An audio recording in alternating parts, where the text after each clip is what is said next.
Mon nom est Jacky Ouziel, je suis l'un des co-auteurs de ce livre qui s'appelle « Valoriser le capital immatériel des entreprises innovantes ».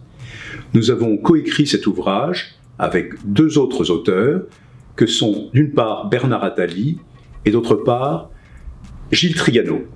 Voici peu, c'est-à-dire avant la crise du Covid, il existait essentiellement deux méthodes de valorisation qui sont, on va dire, dominantes dans le monde. La première s'appelle la DCF, ou Discounted Cash Flow, que certains experts financiers appellent maintenant « dis-moi ce qu'il te faut » pour DCF. Et schématiquement, cette méthode est destinée à faire des projections à 5, 10, 15 ou 20 ans pour voir quelle sera votre trésorerie.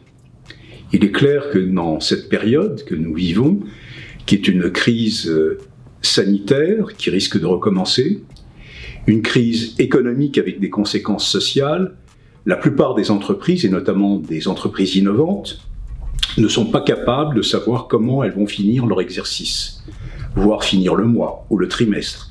Et donc faire ces projections n'a rien vraiment de pertinent. La seconde méthode, c'est celle dite des comparables. Si je compare par exemple Nike et Adidas, tout le monde me dira effectivement c'est comparable, ils font le même métier. Eh bien non, c'est pas tout à fait pareil dans la mesure où Adidas possède ses terrains, ses usines, ses machines, etc. Alors que Nike, à l'opposé, ne possède rien. Il est à faible intensité capitalistique, c'est un nouveau business model. Et du coup, bien évidemment, les résultats de l'un et de l'autre n'ont rien de comparable.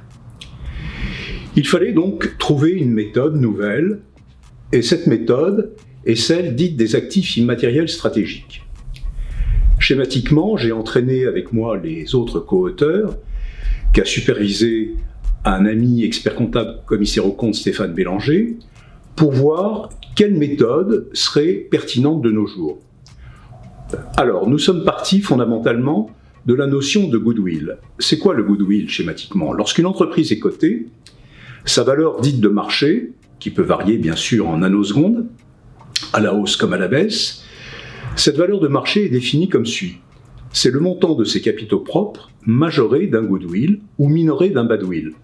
Mais personne jusqu'à présent n'était capable véritablement de discerner ce qu'il y a à l'intérieur du goodwill. Alors, il y a des actifs dits incorporels que tout le monde connaît plus ou moins. Au sein des actifs incorporels, il y a lieu de distinguer notamment les brevets, marques, modèles et dessins et quelques autres actifs qui sont progressivement en train de s'élargir à la demande de jeunes juristes qui considèrent qu'on peut étendre ces actifs immatériels.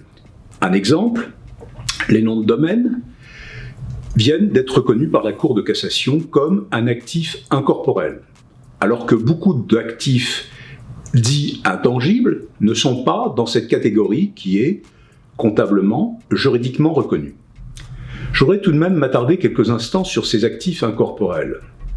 Ils sont théoriquement connus et reconnus depuis des lustres.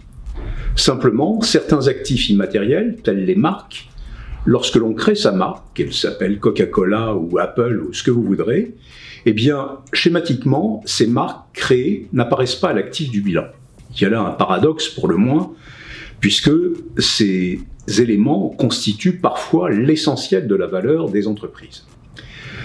J'arrive maintenant aux autres actifs immatériels, sans vous faire un inventaire à la Prévert, j'ose espérer que vous aurez le plaisir de les découvrir dans notre ouvrage, je vais vous les décrire en quelques mots.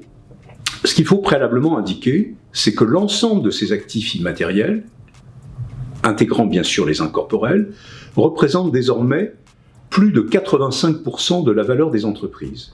Et il est grand temps de pouvoir ouvrir les yeux vers la lumière. Je ne voudrais pas reprendre l'allégorie de la caverne, mais c'est sensiblement la même chose pour dire derrière, vous avez des ombres, regardez la lumière.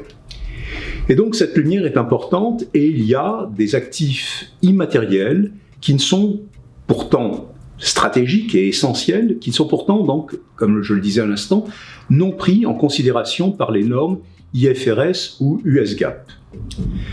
Parmi ces actifs immatériels non pris en considération, il y a le capital humain. Et le capital humain est vraiment quelque chose d'important puisqu'il est d'usage de dire il n'y a de valeur que d'hommes et de femmes au sein d'une entreprise. Il faut savoir mesurer ce capital humain et dans notre ouvrage, vous découvrirez comment le mesurer.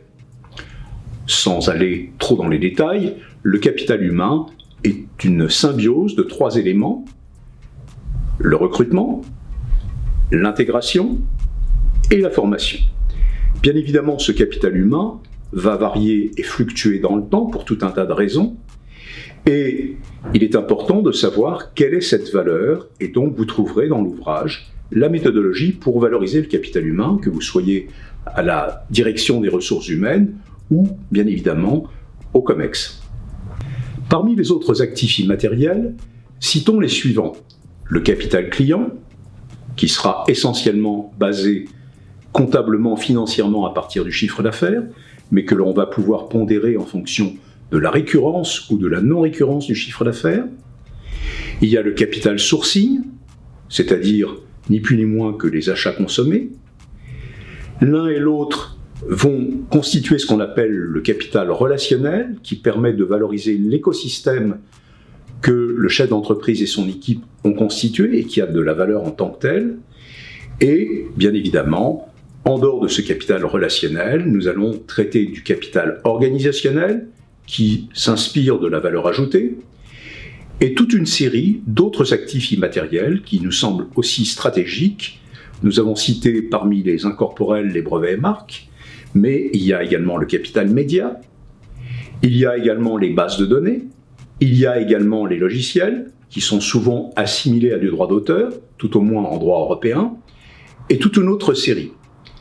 Alors ce qui me semble important de mentionner, c'est qu'outre une définition permettant d'identifier ces actifs immatériels, vous trouverez dans notre ouvrage un lien qui vous permettra d'accéder directement à toute une série de cas avec des questions auxquelles vous répondrez et bien évidemment vous trouverez également les solutions. Que dire de plus? Les actifs immatériels sont véritablement un enjeu pas uniquement national, pas uniquement européen, mais vraiment un enjeu mondial. Et il est important que les chargés d'affaires, les responsables de fonds d'investissement puissent s'en inspirer pour valoriser équitablement les entreprises dans lesquelles ils investissent ou dont ils souhaitent désinvestir. Parmi les autres éléments à mentionner, comme je l'indiquais précédemment, ça représente 85% de la valeur des entreprises et donc il faut prendre ces éléments en considération. Mais au-delà d'un usage ponctuel, par exemple pour dire nous ouvrons notre capital, voilà le pourcentage que nous pourrions céder compte tenu de l'augmentation de capital qui est envisagée, c'est pas uniquement un outil ponctuel, c'est également un outil de pilotage. Piloter ces actifs immatériels est un enjeu majeur et on le voit bien comment, à partir de risques prévus ou imprévisibles, tel le Covid à nouveau, il est important de pouvoir piloter ces actifs immatériels et de se poser la question en disant « mon capital client, par exemple, fléchit. Que se passe-t-il? Est-ce l'émergence d'un nouveau concurrent? Est-ce parce que nous n'avons pas fait suffisamment de publicité? Faut-il recruter des commerciaux? Etc. etc. » Et comme chacun sait, une entreprise est un corps vivant qui peut se bonifier ou se détériorer rapidement. Et donc, faire ce suivi, à minima mensuel, et si possible au moins trimestriellement, eh bien, c'est un enjeu majeur pour la vie, pour ne pas dire la pérennité des entreprises et bien évidemment leur développement. Merci.